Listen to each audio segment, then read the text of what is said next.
하늘의 문을 여소서. 이곳을 주목하소서. 주를 향한 노래가 꺼지지 않으니 하늘을 열고 보소서. 이곳에 임재하소서. 주님을 기다립니다. 기도의 향기가 하늘에 닿으니 주여 임재하여 주소서. 이곳에 오셔서 이곳에 앉으소서. 이곳에서 드리는 예배를 받으소서. 주님의 이름만이 오직 주의 이름만 이곳에 있습니다. 이곳에 오셔서 이곳에 앉으소서. 이곳에서 드리는 예배를 받으소서. 주님의 이름만이 오직 주의 이름만 이곳에 있습니다.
주의 팔을 의지합니다.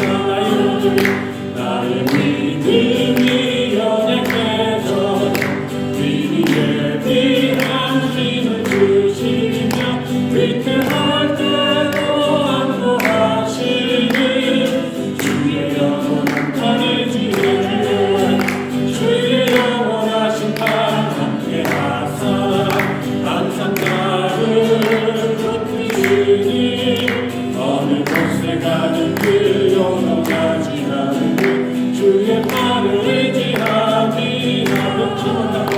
능치 못한 것 주께 없으니 나의 인생을 주께 맡기며 나의 모든 일 대신 주시는 주의 영원한 팔을 지혜 주의 영원하신 팔 함께하사 항상 나를 붙드시니 어느 곳에 가든지 요동하지 않는 주의 팔을 의지합니다.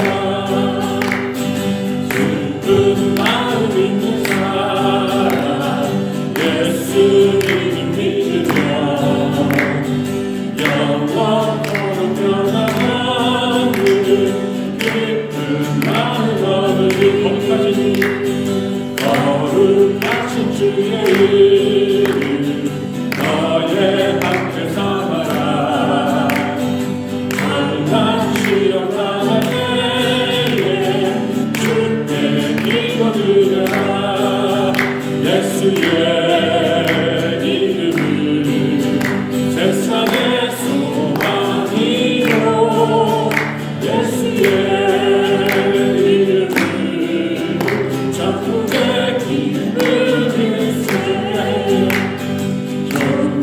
하신 주의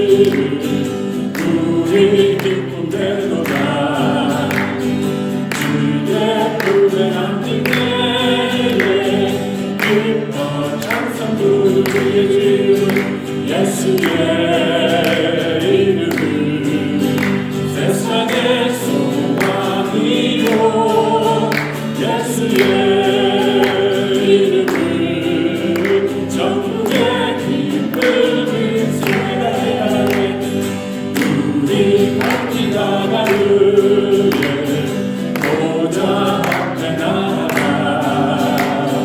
나의 왕께 경배하며 열림하게 들으 예수의 이름을 세상의 소망이요 예수의 이름을 전국의 기쁨을 세주에 예수의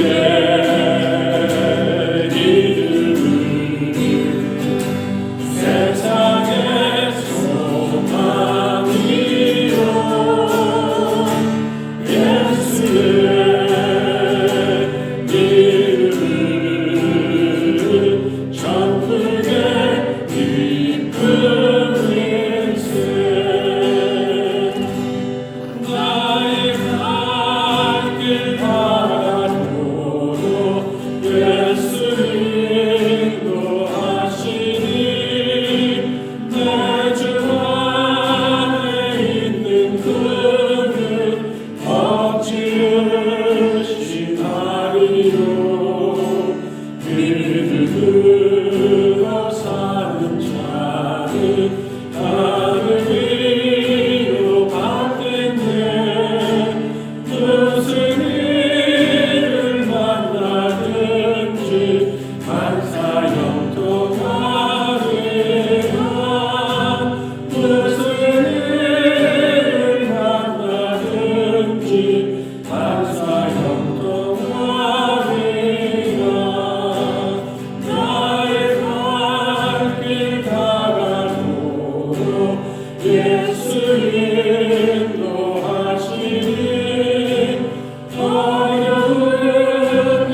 예배로 바뀌겠나 제 웃음이 믿으며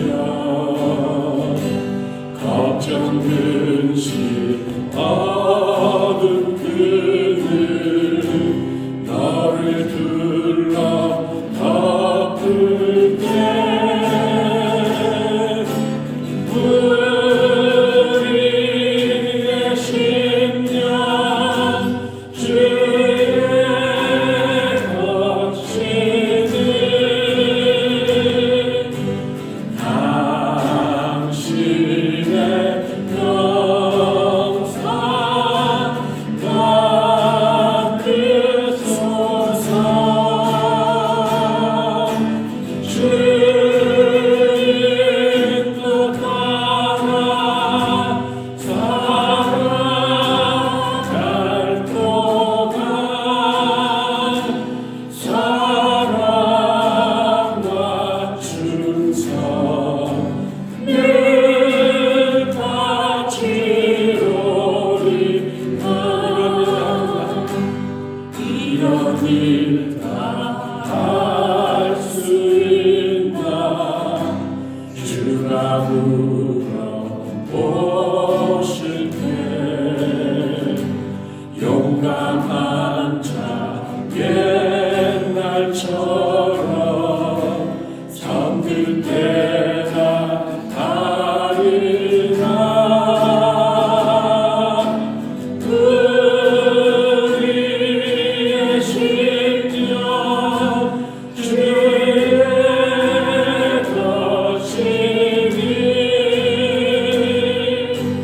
당신의 영상 만드소서 주인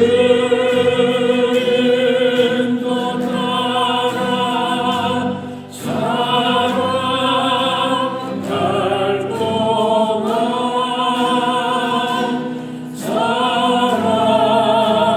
사랑과 충성 늘 같이 오리라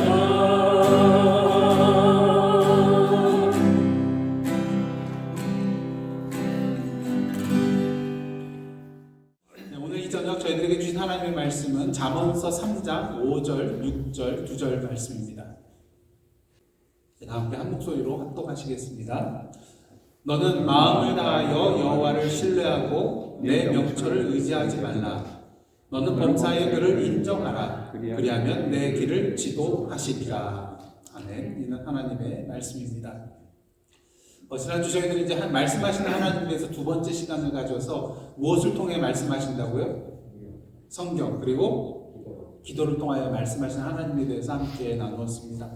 근데 지난주 저희가 시간이 짧아서 한 크게 두 가지를 남겨놓고 이제 말씀을 좀 정리를 했었는데 그중 한 가지는 우리가 기도한 후에 항상 그 뒤에 생기는 사건들을 우리의 기도에 연관시켜 보아야 한다는 것입니다. 우리는 종종 기도하고 그냥 성경문 나서 무서워서 땡 하고 끝날 때가 있는데요. 그렇게 하지 말라는 거예요.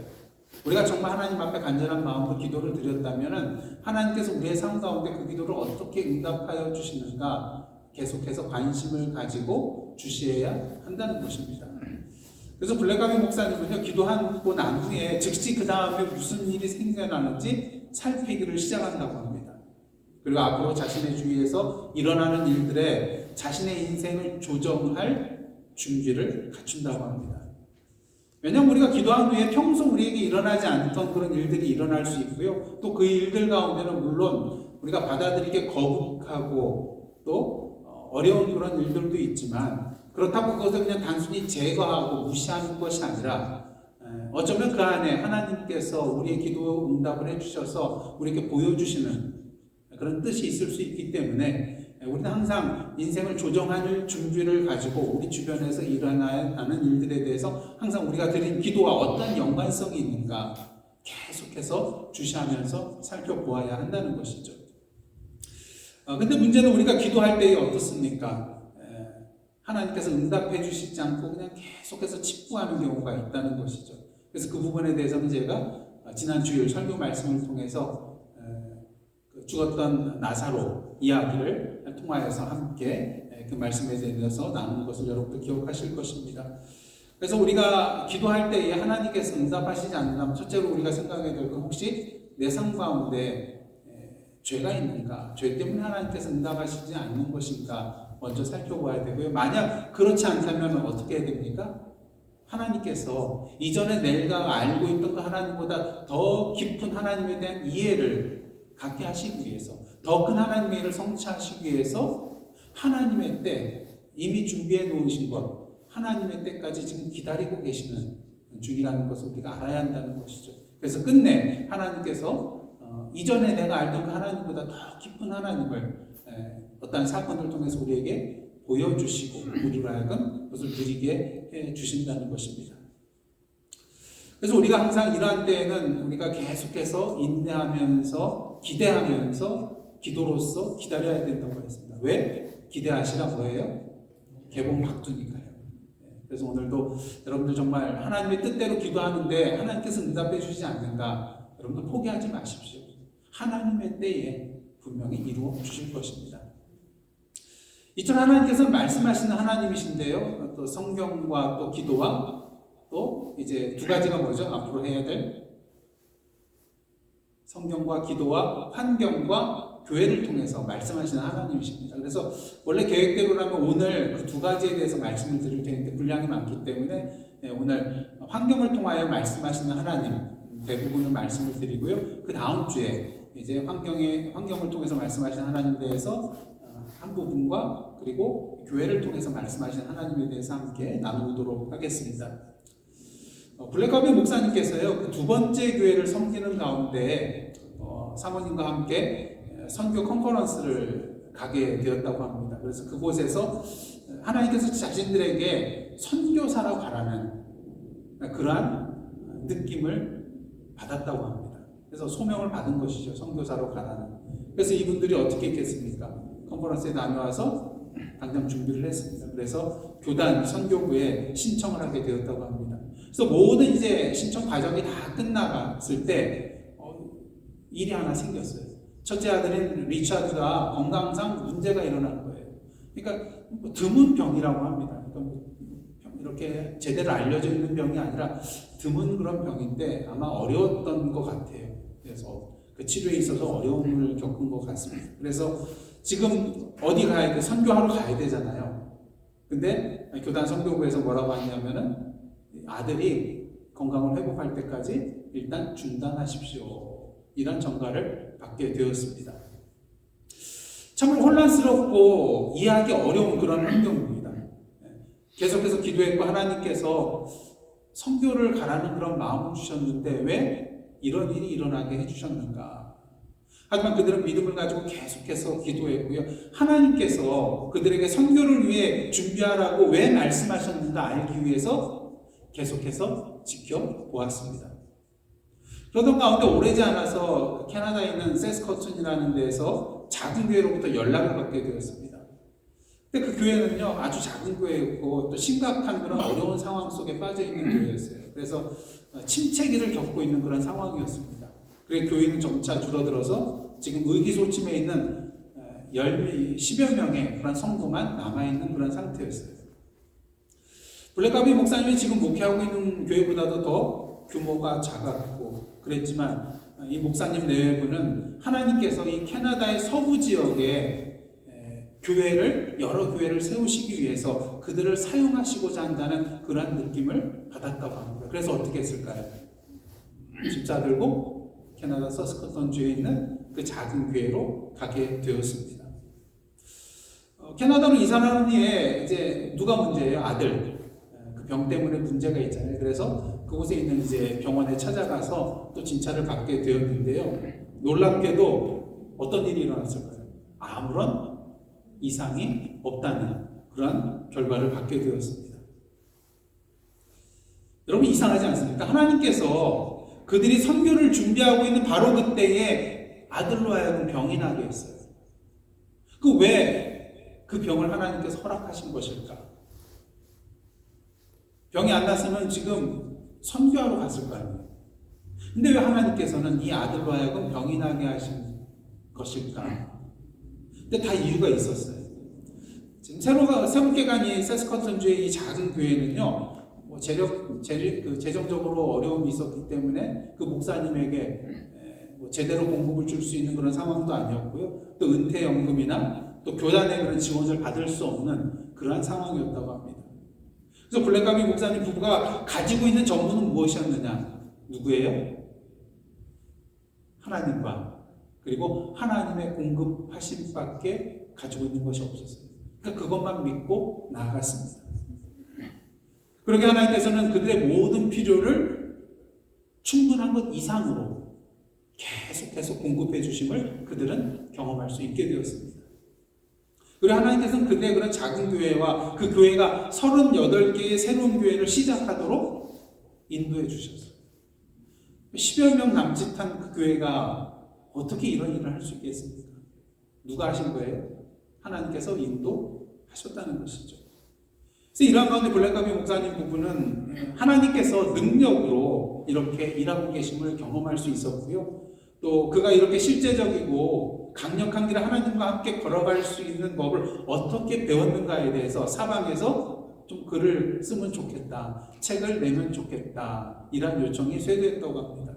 그래서 그 결과물이 뭘까요? 지금 저희들이 함께 나누고 있는 하나님을 경험하는 삶이라는 책자가 이를 통해서 출판되게 된 것이죠. 그래서 어떻게 됐을까요? 이 책은 뭐 단숨에 베스트셀러가 되어서 세계 곳곳에 다 알려지게 되었습니다. 그래서 성경으로부터 이러한 요청을 받게 되었어요. 그가 배운 진리에 대해서 세계 각국에 나가 있는 선교사들이 이걸 좀 알 수 있도록 가서 가르쳐 주실 수 있겠냐, 이러한 요청을 받게 되었다고 합니다. 블랙가비 목사가 어떻게 했을까요? 당연히 예스 대답하고 가게 되었죠. 그래서 이 블랙가비 목사님이 몇 나라를 방문해서 그 내용을 가르쳤냐면요, 놀라지 마십시오. 114개국. 114개국. 그리고 이 책을 도구로 하여서 그 블랙가비 목사님이 섬기는 교회가 100여 개 이상의 교회를 개척할 수 있게 되었다고 합니다. 한번 생각을 해보십시오. 처음 저희들 이 얘기를 들었을 때 하나님께서 블랙가비 목사님 부부에게 선교사로서의 그런 비전을 품게 부르셨습니다. 근데 아들이 덜컥 병에 걸리고 말았어요. 보통 우리가 이것을 본다면 하나님께서 이 블랙가비 목사님에게 주신 그 선교적인 사명, 이것에 대해서 문을 닫게 한 것처럼 여길 수가 있는 그런 상황이었다는 것이죠. 누구의 관점으로 보면요? 우리의 관점으로. 하지만 하나님의 관점으로 봤을 때는 어떠한 상황입니까? 더 놀랍고 위대한 하나님의 선교를 이루시기 위하여서 그 아들의 병을 허락하셨다는 것이죠. 그래서 이를 통하여서 블랙가비 목사님이 세스커튼주의 한 자그마한 그런 교회로 가게 하셔서 거기에서부터 큰 역사를 이루게 하셨다는 것이죠. 비록 거기 있었지만 어떻습니까? 하나님께서 그에게 주셨던 처음의 마음, 세계를 향하여서 선교하는 그 일을 분명히 이루셨다는 것을 우리는 보게 된다는 것이죠. 그래서 하나님의 관점으로 본다면 이 블랙가비 목사님이 겪었던 그 상황과 환경은요, 하나님의 나라를 위한 최대한 역량을 그가 지닐 수 있도록 하나님께서 인도하셨던 또 다른 스텝이었다는 것이죠. 그러니까 우리가 계획하고 나아가는 그런 스텝 한 걸음이 아니라 하나님께서 이미 준비해 놓고 계셨던 그 한 걸음을 하나님께서 진행시켜 주셨던 것입니다. 사실 이 예화만 들으면 오늘 뭐 함께 나눌 내용 전체를 다 아우른 것이라고 할 수가 있습니다.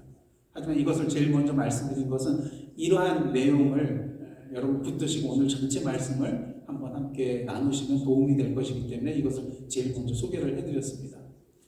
요한복음 5장 17절 보시면 예수께서 내 아버지께서 이제까지 일하시니 나도 일한다, 그런 말씀을 하셨어요. 이를 통해서 우리는 예수님께서 이 땅에 오시기 전부터 하나님께서 뭐하고 계셨다는 것을 알아요? 이미 일하고 계셨다는 것. 그리고 예수께서는 이 하나님의 일에 동참하실 것이라는 것을 우리는 분명히 알게 됩니다. 그리고 예수께서 계속해서 이러한 말씀을 하시죠. 내가 진실로 진실로 너희에게 이르노니 아들이 아버지께서 하시는 일을 보지 않고는 아무것도 스스로 할 수 없나니 아버지께서 행하시는 그것을 아들도 그와 같이 행하느니라. 아버지께서 아들을 사랑하사 자기가 행하시는 것을 다 아들에게 보이시고 또 그보다 더 큰 일을 보이사 너희로 놀랍게 여기게 하시리라. 예수께서는 아버지 하나님께서 하시는 일이 뭔지를 보셨어요. 그리고 그것이 무엇인지 아셨어요. 지난번에도 말씀드렸다시피 하나님께서 우리 주위에서 일하고 계신다는 것을 봤다는 것은 무엇을 의미한다 그랬죠? 하나님께서 우리를 당신의 이래로 뭐 하시는 거라고요? 초청하는 거, 초대하는 거라고 우리가 함께 말씀을 나눴습니다. 그리고 예수님께서는요, 아버지 하나님께서 이미 일하고 계신 것들을 보았고 또 즉각적으로 자신의 삶을 그 길에 맞추고 또 자신의 그런 십자가의 길을 걸어가신 거, 하나님의 그런 목적을 자신을 통해 이루신 것을 우리는 분명히 보게 되는 것입니다. 그리고 예수님께서 이러한 것들을 보여주심으로 말미암아 우리로 하여금 또한 그 길로 걸어가기를 원하고 계시다는 것을 우리는 알아야 된다는 것이죠. 그래서 오늘도 우리는 주님께서 우리의 삶 가운데 일하고 계시는 것을 보게 된다면 우리의 삶과 또한 우리의 계획과 우리의 목표를 조정을 하여서 그 하나님이 하고 계시는 그 일에 함께 참여하는 길로 나가야 한다는 것입니다. 그리고 하나님께서 우리를 통하여서 그 목적을 이룰 수 있도록 우리 자신을 내어 드려야 한다는 것이죠. 근데 문제가 있어요. 때로는 우리의 환경이 좋지 않아 보일 때가 있거든요. 이럴 때 어떻습니까? 이러한 상황 가운데 우리는 하나님께 이런 말을 하죠. 왜 이러한 일이 나에게 일어나고 있습니까? 이게 하나님께서 원하시는 건가요? 이러한 질문을 할 때가 있습니다. 근데 이러한 상황 속에서 중요한 것은요, 아까도 말씀드렸다시피 우리의 관점으로 이 상황을 보는 것이 아니라 누구의 관점으로 봐야 한다고요? 하나님의 관점으로 우리의 상황과 환경을 바라보아야 한다는 것입니다. 여러분, 구약의 요셉을 한번 보시기를 바랍니다. 여러분, 요셉과 같은 삶을 살라고 하면 여러분들 사시겠어요? 물론 애굽의 총리가 되는 것, 그것만 보면은 뭐 할 수가 있겠다 생각하지만 그 전에 어떠한 과정을 걸어갔습니까? 하나님께서 꿈을 주셨잖아요. 그 형제들의 볕단이 자기 볕단을 향해서 절하고 또 해달 또 형들의 그 11별들이 자신을 향해서 절하는 그러한 꿈을 꾸니까 형들이 어떻게 했어요? 굉장히 미워했죠. 또 아버지가 요셉만 사랑하니까 어떻게 합니까? 이 요셉을 애고로 종으로 팔아버리잖아요. 그것으로 끝나지 않습니다. 어떻게 됩니까? 보디발의 아내의 그런 거짓말로 인해서 감옥에 또 갇히게 되고 감옥에서 술 맡은 간원장의 꿈을 해몽해주고 그것이 그대로 됨으로 말미암아서 부탁한 게 있잖아요. 나를 기억해달라고. 하지만 술 맡은 간원장이 복직한 다음에 다 잊어버려요. 그래서 계속해서 감옥 생활을 하게 됩니다. 그런 가운데 우여곡절 끝에 바로 왕의 그런 꿈을 해몽하게 돼서 어떻게 됩니까? 이제 애굽의 제2인자 총리의 자리까지 올라가게 되는 것을 보게 되죠. 하지만 우리 이 상황 속에서 어떻습니까? 애굽의 총리까지 오르기 이전까지 그의 삶의 과정을 보면 참으로 가혹하고 불공평해 보여요. 하나님이 도대체 요셉을 사랑하시는지 의문이 들 정도입니다. 하지만 어떻습니까? 요셉이 이제 나중에 애굽의 총리까지 올라가게 됨으로 말미암아 누구를 구원할 수 있게 돼요?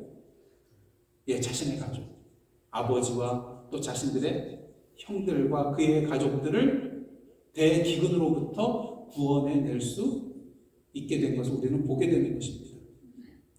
그러게 요셉은 하나님께서 자신에게 허락한 이 모든 역경과 과정들, 삶의 과정들을 돌아보면서 그의 형들, 두려워하는 그의 형들에게 이러한 말을 합니다. 창세기 50장 20절 한번 찾아보시기를 원합니다. 창세기 50장 20절입니다. 함께 한 목소리를 합동하시겠습니다. 시작. 당신들은 나를 해하려 하였으나 하나님은 그것을 선으로 바꾸사 오늘과 같이 많은 백성의 생명을 구원하게 하시려 하셨나니. 이 요셉의 삶이 하나님의 영원한 그런 목적의 맥락에 놓이게 되었을 때 나쁘게 보였던 그의 삶의 모든 중요한 경험들이 어떻게 됐어요?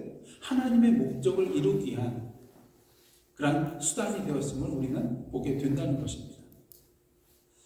우리가 어렵거나 혼란스러운 그러한 환경 속에 처할 때가 많이 있습니다. 도대체 왜 이러한 일이 나에게 일어나는가? 원하지도 않는데 하나님께서 계시다면 왜 이러한 일들이 나에게 일어나게 하셨을까? 그래서 그 환경에 우리가 압도당할 때가 있어요. 근데 이러한 환경 속에 파묻혀 버리면은 어떻냐면요, 왜곡된 하나님을 말하게 됩니다. 그러니까 실제 하나님이 아니라 왜곡된 하나님의 이해를 가지고 하나님께 불평하고 원망할 수도 있게 된다는 것이죠. 예를 들어서 이런 말을 하게 된다는 것이죠. 하나님께서는 나를 사랑하시지 않는 게 분명해요. 하나님은 나에 대해서 공평하지 않아. 이런 말을 하게 된다는 것이죠. 하지만 이러한 하나님의 이해는 제대로 된 것일까요? 그렇지 않다는 것이죠. 단지 지금 우리의 삶 가운데 이루어지는 이런 상황 속에서 하나님에 대해서 왜곡된 견해를 갖게 된다는 것이죠. 여러분, 사실 비극적이고 어려운 상황 속에서 하나님께 원망해 보신 적 없으세요?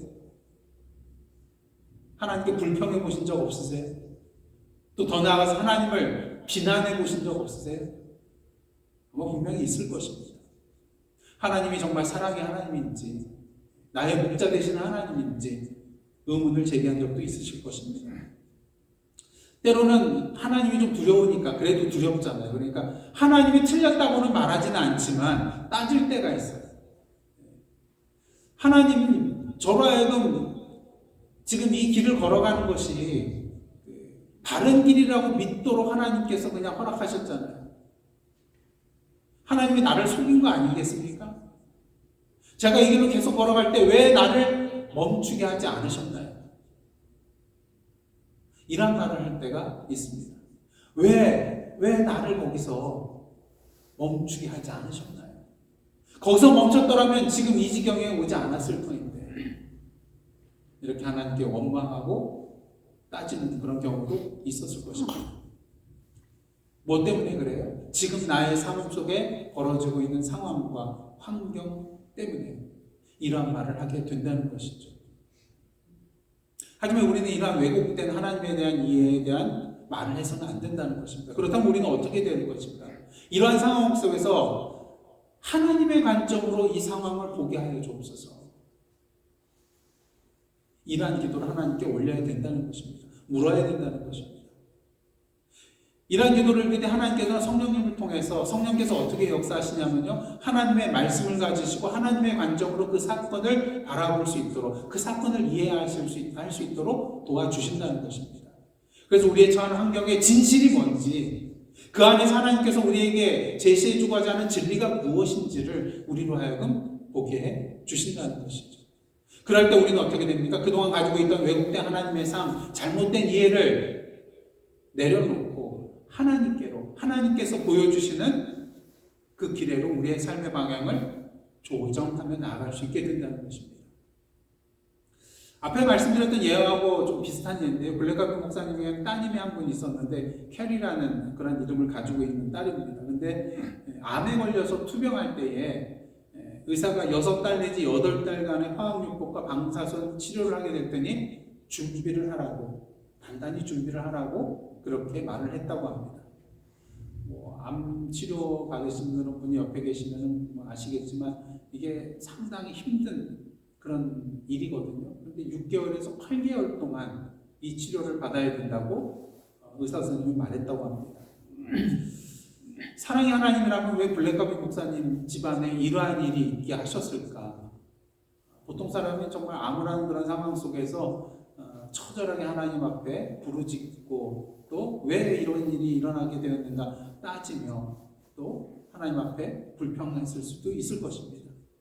근데 블랙가비 목사님은요, 그 가족들은 하나님께서 이러한 경험 속에서 무엇을 하고 계시는지, 또 자신들이 그렇다면 우리의 삶 가운데 어떠한 조정을 해야 되는지 이것을 알려달라고 기도하기 시작했습니다. 이라고 한 하나님께서는 블랙가비 목사님께 성경 구절을 통해서 한 가지 약속의 말씀을 주셨어요. 근데 놀랍게도 그 약속의 말씀은요, 다른 사람들이 블랙가비 목사님께 격려하기 위해서 말을 전할 때에, 또 전화를 할 때에 동일한 성경 구절을 가지고 이 블랙가비 목사님께 격려를 했다는 거예요. 그러니까 이 말씀은 누가 주신 말씀이라고 할 수 있어요? 하나님께서 주신 말씀이라고 할 수가 있다는 것이죠. 그래서 블랙가비 목사님은 이 성경을 통해서 또 기도를 통해서 그리고 주위 다른 사람들을 통해서 하나님의 뜻이 무엇인지 알게 되었다는 것이죠. 그 성경 구절이 뭐였냐면요. 요한복음 11장 4절입니다. 요한복음 11장 4절 제가 봉독해 드리겠습니다. 예수께서 들으시고 이르시되 이 병은 죽을 병이 아니라 하나님의 영광을 위하며 하나님의 아들이 이로 말미암아 영광을 받게 하려 함이라 하시더라. 그럼 캐리가 걸린 이 암은 죽을 병이 아니라는 거예요. 그 무엇을 위한 병이에요? 하나님의 영광을 위함이라는 것입니다. 하나님의 아들이 이로 말미암아 영광을 받게 하기 위한 그러한 병이었다는 것이죠. 이 말씀에 대해서 블랙가비 목사님은 더욱더 믿음을 가지고 기도하며 나아가실 수 있었습니다. 그래서 이 기간 동안에서요, 많은 나라에서 여러 사람들로부터 캐리를 위해서 기도하고 있다는 그러한 전갈이나 또한 전화통화를 받게 되었다고 합니다. 그리고 블랙가비 목사님 어떤 개인이나 또 대학생들 그룹이나 그리고 교회들로부터 캐리를 위해서 지금 기도하고 있다는 전화를 받을 때에 많은 사람들이 유사한 내용으로 블랙가비 목사님께 얘기를 했대요. 그 내용을 한번 요약을 하면 이렇습니다. 우리의 기도 생활은 메마르고 차가워졌었습니다. 저희들은 오랜 시간 동안 특별한 기도 응답을 받지 못했었습니다. 하지만 캐리에 관한 소식을 들었을 때 저희들은 기도 제목 리스트에 그녀의 이름을 올렸고 다른 때와는 달리 그녀를 위해 기도해야 한다는 의무감을 느꼈습니다. 무엇을 말했습니까? 이 캐리에 관한 암을 통하여서 어떤 일이 일어난 거예요? 이 블랙가비 목사님을 알고 있던 여러 사람들이 차가웠던 기도가, 영적으로 식었던 기도가 다시 불타오르고 뜨거워지게 되었다는 것이죠. 자, 그리하여 이 치료가 지금 몇 개월 걸린다고 했었죠, 아까? 6개월에서 8개월 걸린다고 했어요. 근데 3개월 지난 후 얼마 후에 이제 의사들이 많은 검사를 했는데 모든 결과가 다 음성으로 나오게 되었고요. 암의 어떤 흔적도 찾아볼 수 없게 되었다고 합니다. 누가 하신 거예요? 하나님께서 하셨다는 거예요. 무엇을 위해서요? 하나님의 영광을 위해서. 그래서 블랙가비 목사님은 당장에 그동안 자신의 딸을 위해서 기도해 주었던 모든 사람들에게 전화를 하였고요. 그들의 중보기도가 이렇게 응답되었다는 것을 알려주게 되었습니다. 그리고 이러한 하나님의 응답하심을 본 사람들의 기도 생활은 어떻게 되었을까요? 이전과 똑같은 기도 생활이었을까요? 예, 달라지게 되었다는 것이죠. 이를 통해서 교회 기도 사역도 활성화되었고요. 학생 기도 그룹도 새로운 생명력을 찾게 되었다고 합니다. 그래서 블랙가비 목사님은 이 일을 통해서 하나님께서 자신에게 다가온, 자신의 가족에게 다가온 이 역경을 통해서 무엇을 하시고자 했는지 분명히 깨닫게 되었다는 것이죠. 이 경험을 통해서 하나님은 당신의 사람들로부터, 하나님의 백성들로부터 영광을 받으셨고요. 또 수많은 사람들이 기도에 대한 새로운 부르심을 느끼게 해 주셨던 것입니다. 그래서 그들은 개인적으로 또 인격체로서의 진리의 임재를 다시 한번 그들의 삶 가운데 경험하게 되었고요. 캐리에게 있어서 가까운 친구들이 더 뜨겁게 기도하기 시작했고요. 또 어떤 학생들은 캐리에게 일어난 이 하나님의 역사를 통하여서 주님을 알게 되었다고 합니다. 하나님께서 이 병을 통하여서 영광을 받으셨고 많은 사람들의 삶이 변하게 되었다는 것이죠. 그래서 블랙가비 목사님은 이처럼 그 당혹스러운 환경 속에 우리가 처해 있을 때 우리가 어떻게 대응하느냐, 어떻게 대응해야 하는지 한 7가지로 정리를 해주고 있는데 이 시간 소개를 해드리도록 하겠습니다. 첫째로, 하나님께서 십자가에서 당신을 향한 그의 절대적인 사랑을 영원히 표현하셨음을 마음에 새기십시오. 그러니까 여기 이 부분에 있어서는 우리가 흔들리지 말아야 된다는 것이죠. 그의 사랑은 절대로 변하지 않습니다. 이것이 흔들리면 다 흔들리게 됩니다. 그러니까 어떠한 상황 속에서든지, 좋은 상황이든지 나쁜 상황이든지, 절체절명의 위기의 상황 속에서든지 이 진리만큼은 우리가 굳게 굳게 붙들고 있어야 한다는 거예요. 그 다음 둘째로, 당신의 환경에 푹 빠져 있는 채로 하나님이 어떤 분이신가를 이해하려고 노력하지 마십시오. 이렇게 되면 아까 말씀드렸죠. 왜곡된 하나님의 이해를 갖게 된다는 거죠. 그러니까 상황에 매몰되어서 그 상황을 보지 말라는 거예요. 그 다음 셋째로, 하나님께로 나아가 당신의 상황에 대한 하나님의 관점을 볼 수 있도록 도움을 구하십시오. 정말 이해하기 힘드시죠? 그럴 때 더 기도해야 된다는 거예요. 하나님, 내 생각과 내 마음과 세상적인 판단으로 이 상황을 보지 말게 하시고 하나님의 관점으로 이 상황을 보게 하여 주옵소서. 기도해야 된다는 거죠. 그 다음 네 번째, 성령님을 기다리십시오. 성령께서 하나님의 말씀을 가지시고 당신의 환경을 이해하도록 도우실 것입니다. 우리 힘으로 할 수 있는 게 아니에요. 성령님께서 도와주셔야 한다는 것입니다. 말씀을 가지시고 우리의 환경을 제대로 이해할 수 있도록 도와주신다는 것이죠. 그다음 다섯 번째는요, 당신의 삶을 하나님께로, 그리고 당신의 상황 안에서 하나님께서 행하고 계신 것으로 조정하십시오. 분명히 하나님께서 보여주십니다. 그렇다면 우리에게 있어서 방향을 바꿔야 될 것이 무엇인가? 우리 삶의 방향과 계획이 하나님 보여주신 것과 다른 길에 있다면 이제는 그 방향을 조정해야 한다는 것이죠. 그 다음 여섯째로, 하나님께서 당신에게 하라고 말씀하시는 모든 것을 행하십시오. 우리에게 하라고 하는 것, 그 마음의 감동을 하나님께서 주실 때가 있습니다. 그러면 그 모든 것을 순종함으로 행해야 한다는 것이죠. 그럼 어떤 결과가 일어납니까? 일곱 번째, 자신의 목적을 이루시기 위하여 당신 안에서, 그리고 당신을 통하여 일하고 계시는 하나님을 경험하십시오. 우리가 순종하며 나아갈 때 하나님께서 우리 안에서 우리를 통하여 당신의 목적을 이루시게 된다는 것입니다. 그래서 이러한 경험을 통하여 우리는 하나님을 더욱더 알게 된다는 것이죠. 때로는 요셉과 같은 경우 어떻습니까? 하나님께서 미리 알려주시지 않았잖아요. 지금 너의 이 상황 속에서 내가 이렇게 하려고 한다 말씀해 주시지 않았어요. 그러게 일한 때일수록 우리는 더욱더 하나님의 사랑과 주권을 인정하고 그 상황을 통해서 우리를 만나시고자 하시는, 하나님의 목적을 이루시고자 하시는 그 하나님과의 그 만남의 교제 속에서 그 은혜를 지속적으로 의지하며 나아가야 됩니다. 첫 번째로 할 게 뭐였다 그랬어요? 하나님의 사랑에 대해서 의심하지 말아야 되잖아요. 그럼에도 불구하고 하나님께서 뜻하신 것이 있을 것이라는 그런 믿음을 가지고 계속해서 주님을 붙잡고 나가야 된다는 것입니다. 그럴 때 하나님께서 당신의 목적이 무엇이었는가 우리에게 분명히 드러나게 해 주신다는 것이죠. 모세라고 보시길 원합니다. 하나님의 말씀대로 바로에게 나아가서 이스라엘 백성을 놓아주라고 말하잖아요. 근데 바로가 놓아주던가요? 놓아주지 않습니다. 거부하고 더욱더 이스라엘 자손 학대해요. 그러자 이스라엘 자손들이 어떻게 합니까? 누구를 비난해요? 모세를 비난하잖아요. 너 때문에 우리가 더 고난당한다고, 더 고생한다고. 자, 모세가 이제 누구에게 따져야 돼요? 하나님께 따지러 갑니다. 하나님 말씀대로 다 전했는데, 출애굽기 5장 22절 23절을 보면 이렇게 따져요.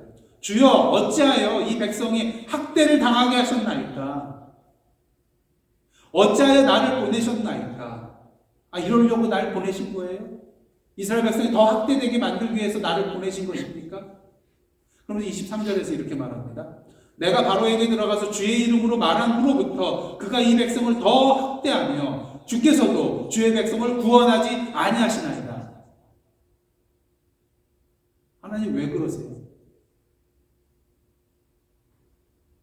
왜 저에게 말씀하신 대로 행하시지 않고 다른 길로 가십니까? 왜 약속을 지키지 않습니까? 불평하고 있는 것을 보게 됩니다. 이 하나님이 시간을 들여서 모세에게 당신의 관점이 무엇인지를 설명해 주시기 시작합니다. 하나님께서 뭐라고 하세요? 사실은 하나님께서는 바로 왕이 완강히 버티기를 원하고 계세요. 왜? 이러한 일들을, 일련의 일들을 통해서 당신의 백성들이 하나님에 대해서 스스로 있는 자임을 경험으로 알 수 있게 하기 위해서였다는 것입니다. 그래서 당신들의 백성의 문제가 점점 더 퍼지는 것을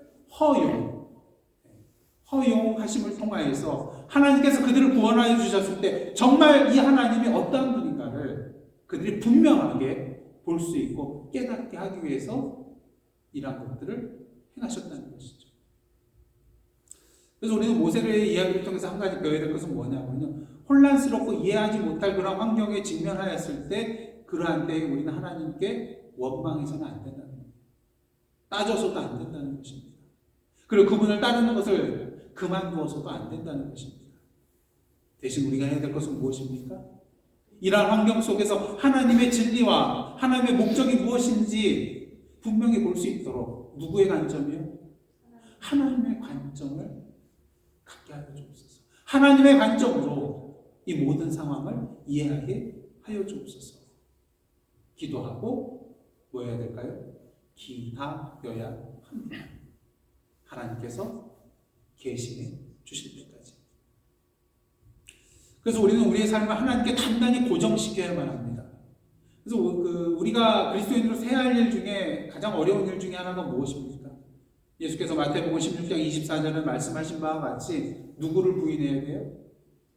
자기를 부인하고 하나님의 뜻을 받아들이고, 다시 말해서 하나님이 주신 그 나의 십자가를 지고 그 다음에 뭐 해야 돼요? 주님을 따르는 것입니다. 사실 그리스도인으로 살아갈 때 이게 제일 힘들잖아요. 그냥 뭐 세상적으로 내가 원하는 거 다 누리고 다 붙들고 다 짊어지고 따르라 그러면 할 수 있겠는데 버리라잖아요. 이 길로 가면 안 된다잖아요. 이거는 하지 말라 그러잖아요. 그러면서 고난과 역경도 기다리고 있잖아요. 사실 하나님과의 그런 우리의 관계 속에서 가장 어려운 것 중에 하나는요, 하나님 중심으로 살아가는 거라고 할 수가 있겠습니다. 하나님 중심. 사실 우리는 하나님 중심으로 살아가야 되는 존재잖아요. 근데 우리의 삶은 어떻습니까? 여러분, 오늘 하루의 삶이라도 한번 살펴보시기를 원합니다. 정말 오늘 아침부터 지금 이 시간까지 내가 하나님 중심으로 살아왔는가? 하나님의 마음으로 살아왔는가? 하나님의 생각으로 판단하고 하나님의 입장에서 결정하였는가? 100% 하나님 중심으로 살았다고 말하기가 쉽지 않잖아요. 때로는 하나님 중심보다도 내 생각, 내 관점, 세상적인 판단을 앞세우고 나아갔던 나 중심적인 삶이 있었음을 고백할 수밖에 없다는 것입니다. 그런 의미에서 중요한 열쇠는요, 바로 하나님의 뜻이라고 할 수도 있겠습니다. 우리 아버지가 누구세요? 하나님이시잖아요. 그러게 하나님은 우리의 삶의 주권자가 되시고 우리의 삶의 초점이 되시고 또 우리의 삶의 지도자가 되실 권한을 아버지 하나님께서 가지고 계시다고 할 수가 있을 것입니다. 이것이 바로 하나님께서 우리의 주님이 되신다는 그런 의미인 것이죠. 그런 의미에서 오늘도 우리는 정말 아버지 하나님이란 것을 나의 주님이라고 고백한다면 나의 삶의 주도권과 나의 삶의 초점과 나의 모든 그런 삶의 지도자의 자리를 누구에게 내어드려야 돼요? 주님께 내어드려야 한다는 것입니다. 근데 여러분들 운전해 보신 경험 있을 때 아시죠? 조수석에 탔을 때 어떻게 됩니까? 불안불안하죠. 왜냐하면 옆에서 운전하시는 분이 내 운전 습관처럼 운전하면 편안할 텐데 안 그렇잖아요. 그러니까 여러분들 옆에 조수석에 타고 가실 때 브레이크 막 많이 밟으시죠? 손잡이도 어쩌면 꽉 잡고. 왜요? 불안하니까. 하나님께서 우리의 삶을 운행해 나가실 때 가끔 그럴 때가 있으시더라고요. 불안해요. 하나님 이 길로 가면 안 되겠는데. 하나님 저쪽이 지름길인데. 하나님 저기에 요철이 있는데. 여기서 이렇게 스피드 내시면 안 되는데. 이렇게 천천히 가면 안 되는데. 근데 우리가 신앙생활 할 때는 자동차 운전이라면 모르겠어요. 하지만 신앙생활 할 때는 내 중심 되어서는 안 된다는 것이죠. 하나님께 운전대를 완전히 맡겨드리고 믿어야 한다는 것이죠. 인도하시는 대로 가야 한다는 것입니다. 이것이 바로 우리 하나님은 우리의 주님 되신 의미라고 할 수가 있다는 것입니다. 근데 어떻습니까? 우리는 우리의 전 환경 때문에 그 환경에 너무 매몰되어 가지고 하나님의 관점을 자꾸 잊어버릴 때가 있는 것을 보게 됩니다. 그렇기 때문에 우리는 진리로부터 들어야 합니다. 진리. 좀 이제 시간이 많이 갔는데 오늘 진리에 대한 말씀 다음 주에 이렇게 듣도록 하겠는데, 그래서 여러분들 진리가 누구신가요? 진리? 예, 로고스, 헬라어로 로고스라고도 하고요. 예, 말씀. 진리는 누구세요? 내가 곧 길이요 진리요 생명이라고 하셨을 때 누가 진리세요? 예수님이 진리이시고 하나님이 진리이세요. 그렇기 때문에 진리라는 것은 어떤 그 현상을 말하는 것도 아니고요, 어떤 상황을 말하는 것도 아니고요, 진리는 바로 인격체세요. 그래서 우리가 진리를 알지니 진리가 너희를 자유케 하라고 한다고 했잖아요.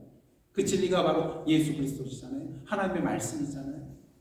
그래서 진리께서 우리에게 말씀하시는 것을 우리가 들어야만 한다는 거죠. 그럴 때 하나님의 관점이 무엇인지 분명히 알게 됩니다.